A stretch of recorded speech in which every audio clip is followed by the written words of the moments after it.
Hi there, it's Maggie Tretton, and I am back for The Social Patient. Today, I really wanted to talk about 5 potentially difficult questions that you may want to ask yourself before sharing your story online.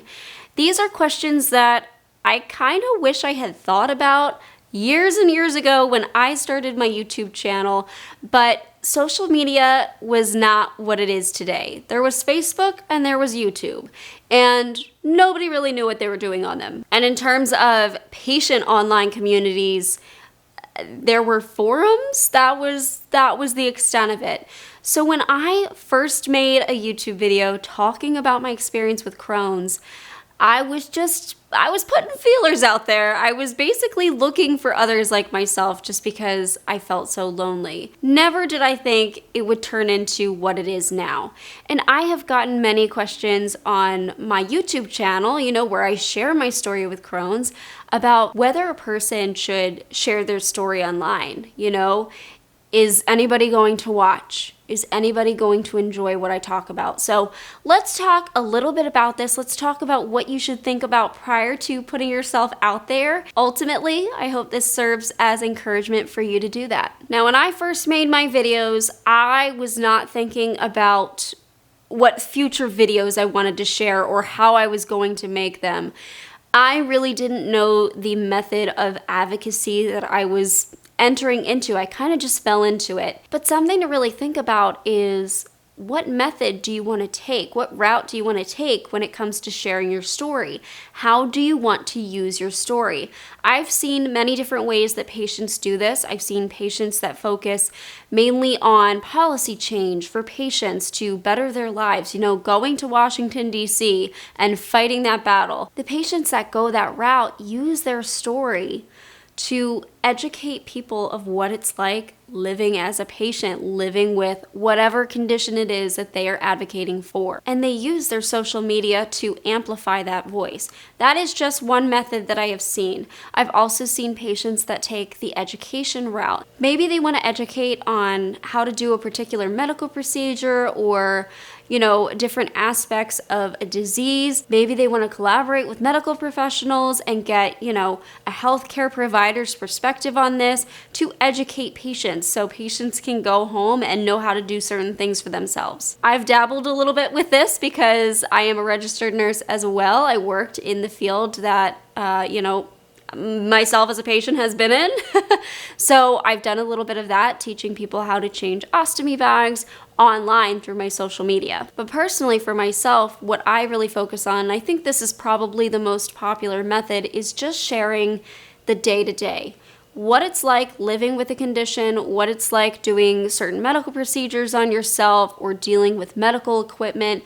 Just what is it like to live at home with this? And this is so incredibly needed. I think a lot of patients who are in the hospital, maybe right after diagnosis of whatever they have going on, they're trying to learn from their nurses and doctors who know how to care for these conditions in the hospital, but they don't go home and live with it. And that's what's needed. We need education. We need people to show how they're actually dealing at home with these things. So that's kind of what the main focus of my YouTube channel is showing how I live every single day, what a morning routine looks like, what it's like to take myself to appointments, what these appointments look like, how I care for my ostomy bag, how I eat, how I do basically everything, because sometimes it feels like my Crohn's disease has impacted every single portion of my life. So figuring out how you want to use your patient's story is your number one task before starting to share your story online. The next question to ask, and this is something that I ask myself all the time, do you have the skills to actually share your story the way that you want it shared? And I'll tell you, I'll be very honest with you, I am very ambitious in my mind, but when it comes to actually getting stuff done, sometimes I don't have the skills to get it done. There are the constraints of time and ability, and that has been really difficult for me to follow along with, because I really want to share my story in multiple ways to reach more patients, meet patients where they're at. But in terms of my time and skill and what I know I'm good at, I know that I can share on YouTube. I know that I'm good at putting a video together. Can I throw together a website and, share blogs and whatnot? I have learned time and time again that I struggle with that, even though I want to so badly. So definitely it is important to think about your abilities and also the time you have to spend on it beyond our regular lives, living life. We have illnesses, we have conditions that we have to deal with. And as much as I don't like to admit it, the care for my Crohn's, the care for my ostomy, and the things that I have to do, it does take up time and it does exhaust me. Sometimes my battery is low and I just don't have the ability to do everything that I want. So sitting down and thinking about that, thinking about what realistic goals look like to you, is a really important step to this. Another question to ask yourself is, do you have the equipment? And the answer to get started is, you probably do. Thankfully today, phones, cameras, all of that have become so much more accessible, and we already have the tools available to us just because they're part of everyday life. But I think people get deterred because they see, maybe a YouTuber out there using a fancy camera and all this lighting and all these crazy things. And you're thinking, wow, that's gotta be expensive. And the truth is, it is. I have gone through a lot of equipment, like a lot. I have many lights, many microphones, multiple cameras, lots of SD cards. I've gone through quite a few SD cards, many different lenses for my cameras, and that's because as I've gone through my channel and I've really figured out what I like and how I like to represent myself, I figured out the tools that help me accomplish this the best. But in reality, if all I had today was my cell phone, I would 100% be able to share my story. I'd be able to educate online just like I do now. I think when it comes to speaking with patients, if you have the want, the push to talk to patients, to educate them, to advocate for them, content is priority. It's awesome to make pretty looking videos with fancy cameras, and I know I am very fortunate with the camera I have now and the microphone I have now, but the content of what you're sharing is key. And I mean that there may be a patient out there that is absolutely terrified of whatever situation they're going through. And maybe it's something that you've gone through. A video filmed on your cell phone is still going to mean a lot to them. They are still going to want to see how you made it through, even if it's filmed on a cell phone. Here's another question for you that's something I continue to ask myself, and it's something that you should continue to ask yourself, even if you're 17 years into sharing. How much do you want to share? What do you want to share? Once you put something out on the internet, it's there and people will see it, and you have to think about the potential audiences that can see it. And does sharing, potentially intimate details about your life, does that outweigh the possibility that people you don't want to see seeing it? I have thought about that a lot. I have thought about it when I talk about intimacy with an ostomy bag, intimacy with, having my colon taken out, and family seeing that. And for me, I realized that family saw this, or future jobs. I'm educating. I am sharing these details in a respectful manner, in a way that is tasteful. I'm not being vulgar. And I'm doing it because patients are scared. So for me, that outweighed, whoever's seeing it. There is also an element of safety in limiting what you share.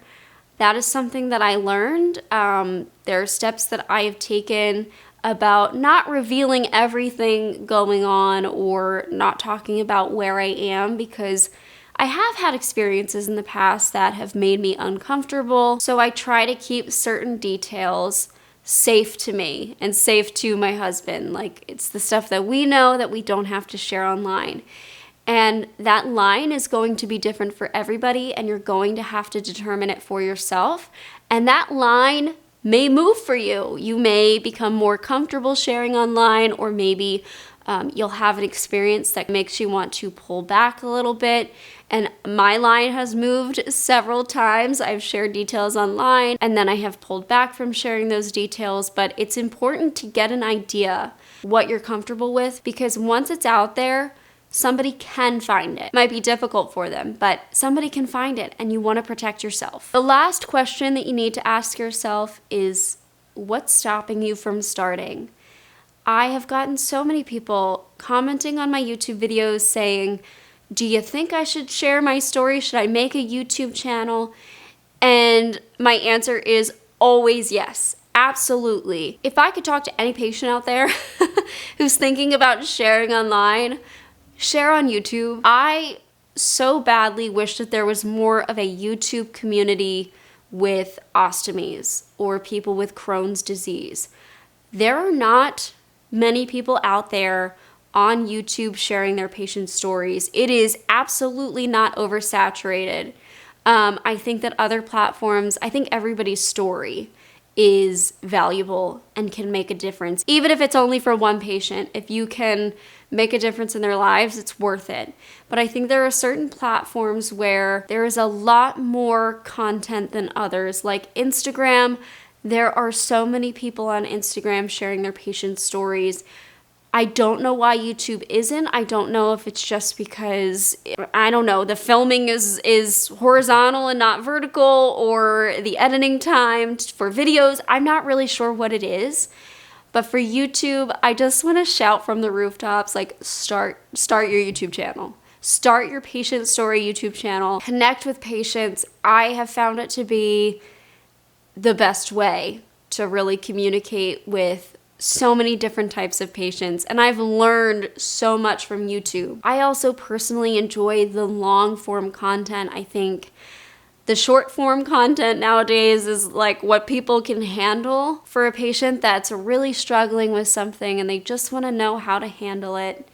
The more detail, the better. That's why I like making my ostomy change how-to videos, because I can provide so much more detail in those videos, and I can really show a lot more in those videos than opposed to other platforms like Instagram and Facebook. So give some thought to these questions, and I hope that I will see you sharing your patient story online in terms that make you feel comfortable and that you have the ability to do so, that you have the skills, the time, the equipment, and just know that you learn as you go. That's exactly what I did. I started my channel at the very beginning of 2010, and now it's 2023, and my channel's come a long way from my little CVS camera and I think it was a 512 kilobyte SD card. That's what I was working with. All of my videos were shot in very short clips, and I would upload them to the computer, clear the SD card, start over.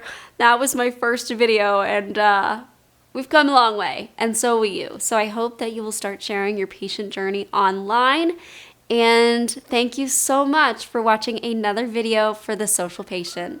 See you guys soon.